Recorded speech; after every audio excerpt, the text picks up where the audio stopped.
Madanapalle issue రోజు రోజుకి చిలికి చిలికి గాలివాన అవుతుంది.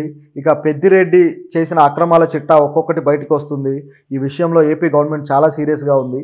ఈరోజైతే అనేక మంది కలెక్టరేట్ కార్యాలయం ముందు వందల మంది జనాభా వాళ్ళ అర్జీలు పట్టుకొని పెద్దిరెడ్డి మా భూములు లాక్కున్నాడు, మమ్మల్ని ఈ విధంగా చీట్ చేశాడు, మాకు అన్యాయం చేశాడు అని చెప్పేసి వాళ్ళ అర్జీలు పట్టుకొని నిలబడి ఉన్నారు. సో ఇంతమందికి అన్యాయం చేయడమా అని షాక్ అవ్వాల్సిన పరిస్థితి, అంత ఘోరంగా ఉంది. అలాగే మదనపల్లిలో ఈ ఫైళ్ళ దహనం కూడా, ఈ సబ్ కలెక్టరేట్ ఆఫీసులో ఫైళ్ళ దహనం ఎట్లా జరిగింది, అసలు దీని వెనక ఎవరున్నారో అనే ప్రశ్నలు బయలుదేరినప్పుడు కూడా అన్ని వేళ్ళు పెద్దిరెడ్డి వైపే చూపిస్తున్నాయి. సో మాజీ మంత్రి, వైసీపీలో ఎంతో కీలకమైన నాయకుడు, ఎమ్మెల్యే పెద్దిరెడ్డి రామచంద్రారెడ్డి ఇప్పుడు అన్ని విధాలుగా కూడా కార్నర్ అయ్యే పరిస్థితి వచ్చింది. సో ఆయన్ని ఏపీ డీజీపీతో సహా డీజీపీ, సిఐడి చీఫ్లు కూడా వెళ్ళి అక్కడ మదనపల్లిలో తిష్ట వేశారు. అక్కడ మొత్తం పరిశీలించి వాళ్ళు పరిశీలించిన దాన్ని బట్టి ఇది కేవలం షార్ట్ సర్క్యూట్ కాదు, ఈ ఫైళ్ళ దహనం అనేది పూర్తిగా ఇదేదో కుట్రతో జరిగింది అని చెప్పేసి వాళ్ళు కూడా నివేదిక ఇచ్చారు.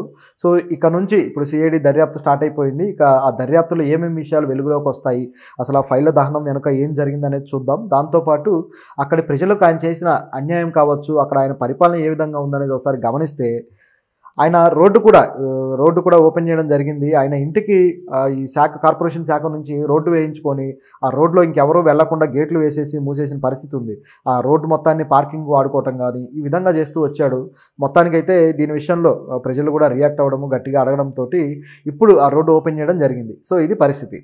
అయితే ఈ పెద్దిరెడ్డి గత ప్రభుత్వంలో ఆయన చేసిన పని ఏంటంటే, అనేక అక్రమాలు, ఇప్పుడు ఏదైతే కరకట్ట మీద కూడా కొన్ని ఫైళ్ళు దహనం జరిగింది, కృష్ణానది కరకట్ట మీద. సో అక్కడ కూడా అనేక అక్రమాలకు సంబంధించిన ఫైళ్ళు దహనం చేశారు అన్న ఆరోపణ వచ్చింది.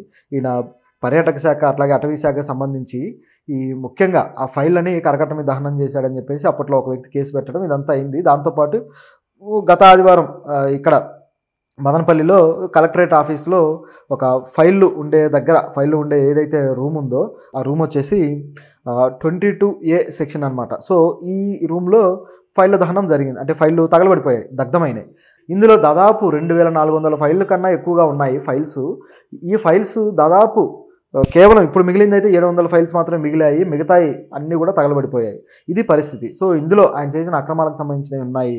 సో అవన్నీ కూడా వెలికి తీయాలనేది ఆరోపణ. అయితే ఆయన నుంచి వచ్చేది ఏంటంటే, లేదు మీరు కావాలంటే మిథున్ రెడ్డి ఏమంటున్నారంటే, కావాలంటే మీరు ఆన్లైన్లో చూసుకోండి, ఎవరైనా భూములు లాక్కున్నా, ఏమైనా అక్రమాలు చేసినా అవన్నీ ఆన్లైన్లో కనబడతాయి కదా, మీరు అక్కడ చూసుకుంటే సరిపోతుంది, ఎందుకు ఈ విధంగా మీరు కావాలని ఆరోపణలు చేస్తారు, ఎందుకు బ్యాడ్ చేయాలని క్రియేట్ చేస్తున్నారని ఆయన మాట్లాడడం జరిగింది.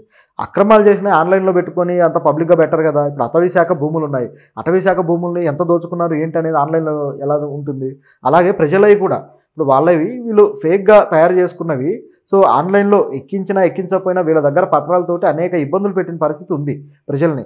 అక్కడ రెవెన్యూ శాఖ అధికారులు కూడా సరిగ్గా స్పందించకపోవడం, ప్రజలు వచ్చి మేము మొత్తుకున్నాము, మా భూములు లాక్కున్నారు, మమ్మల్ని కొడుతున్నారు, మేము వెళ్ళి అడిగితే అని చెప్పేసి ప్రజలు కూడా రెవెన్యూ శాఖ ఆఫీసుల ముందు కూర్చొని వాళ్ళు ఎంతో పోలీస్ కేసులు పెట్టినా కూడా ఏమాత్రం రియాక్షన్ లేదు, ఎవరూ పట్టించుకోలేదని చెప్పేసి ఇప్పుడు ప్రభుత్వం మారిన తర్వాత దాదాపు 100 మంది వచ్చేసి ఇప్పుడు కలెక్టర్ ఆఫీస్ ముందు ఉన్నారు.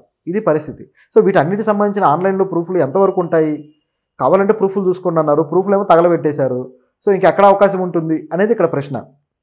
ఆ తగలబెట్టిన సన్నివేశం కూడా మామూలుగా అయితే కలెక్టర్ ఆఫీస్లో దాదాపు 4 సెక్యూరిటీ గార్డ్స్ ఉంటారు, అలాగే మొత్తం కూడా సిస్టమ్ అంతా కూడా పకడ్బందీగా ఉంటుంది, సీసీ కెమెరాలు ఉంటాయి, ఇదంతా ఉంటుంది. అయినా సరే అర్ధరాత్రి 12 ఆ టైంలో కూడా ఒక గవర్నమెంట్ ఆఫీసరు ఆ కారిడార్లో తిరుగుతున్నాడు. సో ఆయనకి ఏంటి అక్కడ పని అనే క్వశ్చన్ కూడా బయలుదేరింది. సో ఈ విధంగా అనేక ప్రశ్నలు ఉన్నాయన్నమాట. So AP DGP Dwaraka Tirumala Rao కావచ్చు, అలాగే సిఐడి చీఫ్ రవిశంకర్ కావచ్చు, వీళ్ళు వెళ్ళి దాన్ని దర్యాప్తు చేసి అక్కడ మొత్తం తగలబడిందంతా చూసి ఇది షార్ట్ సర్క్యూట్ వల్ల జరగలేదు, ఇది వేరే జరిగిందని చెప్పి చెప్పడం జరిగింది. అలాగే ఇక చంద్రబాబు గారు కూడా సిఐడి విచారణకు ఆదేశించారు. ఇప్పుడు సిఐడి విచారణ జరగాల్సి ఉందన్నమాట. సో ఈ విచారణలో ఏం జరుగుతుంది, ఏం తేలుతుంది అనేది ఒకసారి చూడాల్సి ఉంది. ఇదే విధంగా 2022లో కూడా ఫైల్ మాయం చేయడం అనేది కూడా జరిగింది. అది కూడా ఈయన పెద్దిరెడ్డి నిందితుడుగా ఉన్న కేసుకు సంబంధించి అప్పట్లో నెల్లూరు కోర్టులో ఒక ఫైల్ దాచిపెడితే, ఫైల్ ర్యాక్స్ ఉంటాయి కదా, ఆ ర్యాక్స్లో ఉంటే ఎవరో తెలియని వ్యక్తులు, మొత్తానికి ఆ రిపేరింగ్ వర్క్ అది అని చెప్పి వచ్చిన వ్యక్తులు కుక్క అరిస్తే దానికి భయపడి అక్కడికి లోపలికి వెళ్ళారు, అనుకోకుండా అక్కడ ఫైల్ మాయమయ్యాయని చెప్పి చెప్తున్నారు. నిజానికి కొట్టేయడానికి వచ్చిన వాళ్ళే అక్కడికి వెళ్ళి అక్కడ కూడా అనేక ఫైల్స్ ఉంటాయి, వేల ఫైల్స్ ఉంటాయి. ఆ వేల ఫైల్స్లో కరెక్ట్గా ఇవే ఫైల్స్ ఎలా తీయగలుగుతారు వాళ్ళు అన్న ప్రశ్న బయలుదేరింది. సో అవి కూడా కొట్టేయడం జరిగింది. అక్కడ ప్రూఫ్లు లేకుండా చేశారు. తర్వాత ప్రభుత్వం మారిన తర్వాత వైసీపీ ప్రభుత్వంలో జగన్ ఇక ఆ కేసును వెనక్కి తీసుకునే ప్రయత్నం చేశాడు, ఆ కేసులే వద్దు అన్నట్టుగా. సో కానీ దానికి సుప్రీంకోర్టు ఒప్పుకోలేదు. లేదు ఆ కేసు నడవాల్సిందే అని చెప్పేసి అంటే ఇక ఆయన ఆగిపోయాడు. మొత్తానికైతే ఆ కేసు ముందుకు వెళ్లకుండా ఏదో ప్రయత్నాలు చేసుకుంటూ వచ్చారు వాళ్ళ ప్రభుత్వంలో. ఇప్పుడు ప్రభుత్వం మారింది కాబట్టి ఈ కేసు విషయంలో కూడా, ఈ ఫైల్స్ మాయమైన విషయంలో కూడా మళ్ళీ కేసు బుక్ అయ్యే అవకాశం ఉంది. అది కూడా విచారణ జరిగే పరిస్థితి అయితే ఉంది. సో ఇది ఈ విధంగా ఉంటే మద్యం అక్రమాలకు సంబంధించిన ఫైళ్లు కూడా మాయం చేశారు అన్న కేసు అయితే ఉంది. సో దీనికి సంబంధించి చూస్తే గత ప్రభుత్వానికి సంబంధించి ఆయన ఐఆర్టీఆర్ మాజీ అధికారి వాసుదేవరెడ్డి, ఈ వాసుదేవరెడ్డి కొన్ని ఫైల్స్ని తన కారులో పెట్టుకొని తీసుకెళ్తున్నట్టుగా ఎవరో చూసిన దాన్ని వాళ్ళు తిరిగి పోలీసులకు చెప్పడము, దాని మీద కూడా కేసు నమోదవడం జరిగింది. మామూలుగా అయితే మద్యం అక్రమాల మీద నిన్ననే అసెంబ్లీలో సిఐడి విచారణకి చంద్రబాబు ఆదేశించడము, మొత్తం శాసనసభ అంతా కూడా దానికి ఆమోదం తెలపడం చూసాం. సో సిఐడి విచారణ ఆల్రెడీ స్టార్ట్ అయింది. సో దాంట్లో ఈయన ఇప్పుడు వాసుదేవరెడ్డి కూడా ఒక నిందితుడిగా ఉన్నాడు. సో ఇప్పుడు ఆ ఫైళ్ళ విషయం కూడా తేలాల్సి ఉంది. ఇట్లా 1 కాదు 2 కాదు అనేక శాఖలకు సంబంధించిన ఫైళ్ళు మాయమవడాలు, ఫైళ్ళు దగ్ధమవడాలు, షార్ట్ సర్క్యూట్లు జరగడాలు ఈ విధంగా ఏపీలో ఉందన్నమాట. సో ఎన్ని అక్రమాలు జరిగితే ఈ విధంగా జరుగుతుందన్న ప్రశ్న బయలుదేరుతుంది. అభివృద్ధి సంగతి అలా ఉంచి రాబందుల్లాగా ప్రజల భూముల్ని లాక్కొని, ప్రజల ఆస్తుల్ని లాక్కొని తిన్న తర్వాత ఇప్పుడు మాయమయ్యాయి, మీరు ప్రూఫ్లు చూసుకోండి అంటే ఎక్కడి నుంచి వస్తాయి ప్రూఫ్లు? సిఐడి మరి ఒకవేళ ప్రూఫ్లు లేకపోతే ఈ కేసును ఏ విధంగా ముందుకు తీసుకెళ్తుందనే ప్రశ్న అయితే ఉంది. కానీ ఇలాంటి వాళ్ళందరికీ శిక్ష పడాల్సిన పరిస్థితి అయితే ఉంది. ఈ మద్యం అక్రమాల విషయంలో అయితే వాసుదేవరెడ్డి మీద వేటు వేయడం జరిగింది. సో ఇది ఇక్కడ ఉన్న పరిస్థితి. అలాగే మిగతా అధికారులు కూడా ఏవైతే ఈ ఫైళ్ళ దహనం ఉంది కదా, ఈ ఫైళ్ళ దగ్ధం విషయంలో కూడా కొంతమంది అధికారులు అనుమానితులు ఉన్నారు. సో వీళ్ళని విచారణిస్తూ ఉన్నారు. దీంతోపాటు ఈ కరకట్ట మీద జరిగిన దాని విషయంలో కూడా అక్కడి అధికారులు కూడా కొంతమందిని సస్పెండ్ చేశారు. ఇలా ఈ విధంగా సస్పెండ్లు అయితే జరుగుతూ ఉన్నాయి. ఇంకా అనేక మంది అధికారులు ఎవరైతే ఈ గత ప్రభుత్వంలో ప్రభుత్వానికి అనుకూలంగా ఉండి ఈ విధంగా అక్రమాలకు సహాయం చేశారో వీళ్ళందరినీ కూడా లిస్ట్ అవుట్ చేస్తూ వస్తున్నారనమాట. సో ఈ అధికారులకైతే వేటు తప్పదు. ఆల్రెడీ అనేక మంది ఎస్పీలని మార్చిన పరిస్థితి ఉంది. అంటే ప్రభుత్వానికి అనుకూలంగా ఉన్నారన్న కారణంతో ఎస్పీలని మార్చారు. అలాగే అనేక మంది ఐఏఎస్లను కూడా మార్చిన పరిస్థితి ఉంది. సో మరి వీళ్ళ మీద కేసులు అయితే నమోదు కాలేదు, కానీ ఎస్పీలు ఐఏఎస్ల మీద, వీళ్ళ మీద అయితే ఎవరైతే ఈ రెవెన్యూ శాఖలు, కలెక్టర్ ఆఫీసు శాఖల మీద అయితే కేసులు నమోదైన పరిస్థితి ఉంది. మరి ఇక ఫ్యూచర్లో ఏమేం కేసులు నమోదవుతాయో చూడాలి. ఇంకా ఏమేమి అక్రమాలు బయటకు వస్తాయో కూడా చూడాల్సి ఉంది. కానీ ఇదంతా కక్షపూరిత రాజకీయంగా మాత్రమే కాకుండా నిజంగా అవినీతి చేసిన అధికారులని సస్పెండ్ చేసి వాళ్ళని అరెస్ట్ చేస్తే బాగుంటుంది. కేవలం వీళ్ళ టార్గెట్ చేసుకొని ఇప్పుడు పెద్దిరెడ్డి అంటే ఈయన చంద్రబాబును ఓడించడం కోసమే జగన్ ఆయన నియమించడం జరిగింది.